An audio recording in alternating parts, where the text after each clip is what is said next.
Okay, so for this week's forensic application, I will discuss the Soham murders, and the rest of my team will go into more detail with the botany aspect, but I will first bring up the murder in question.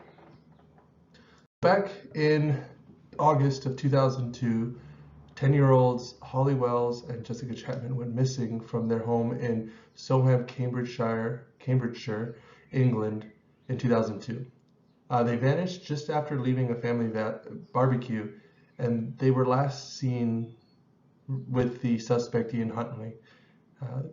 There was no real connection between Ian Huntley and the children. However, his girlfriend, Maxine Carr, was a teaching assistant who did know them.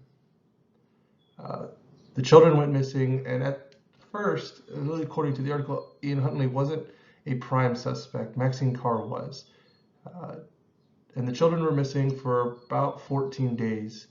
About 400 police, investigators, and volunteers helped search for the little girls because they believed that the little girls were still alive. About 14 days later, the bodies of the two children were discovered about 10 miles away from their home in Soham.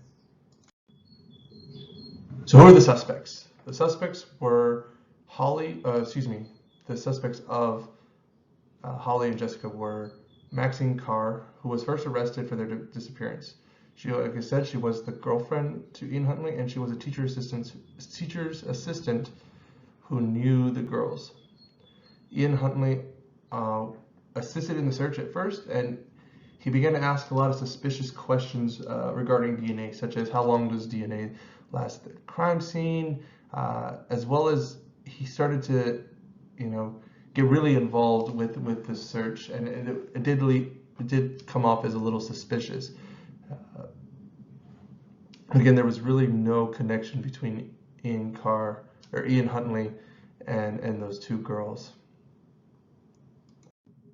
All right, so the evidence that was found in this photo, you see the two children wearing a Manchester United football jersey. This was the last photo of the two children before they went missing from the barbecue. The jerseys were later found at the Soham Village College in the city or in the town.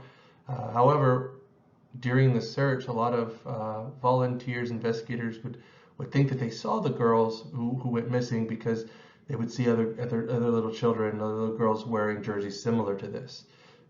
And then in the article, they point out that they didn't believe that it was a murder at first. And again, with Ian Huntley helping on the search, there was no real reason to believe that the girls were murdered, just that they were missing.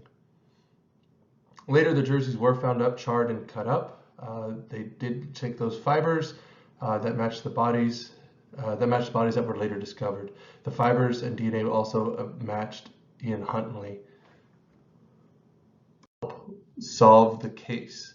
So where does forensic botany help in this case? So you find out that the plant material at the crime scene didn't necessarily solve the murder, but it did help solve the time of death, or at least how long the bodies had been there. And my teammates will go into more detail about this in the next section. However, just know that the stinging needle plant was unearthed, and it has a very unique property when it grows. And so they were able to create like a timestamp of how long the bodies had been there. The pollen that was left on Ian Huntley's shoe also matched the crime scene, so put him at the place where the crime had taken place. So they knew that he was involved with the murder. Now they know that he dumped the bodies or placed the bodies in their final resting place because the pollen that was on his shoe matched the location, and the stinging needle's regrowth matched the time. It took about 13 days for the new parts of the plant to grow, and so they were able to create a timeline of how long the bodies had been in that location, at least how long that place had been disturbed.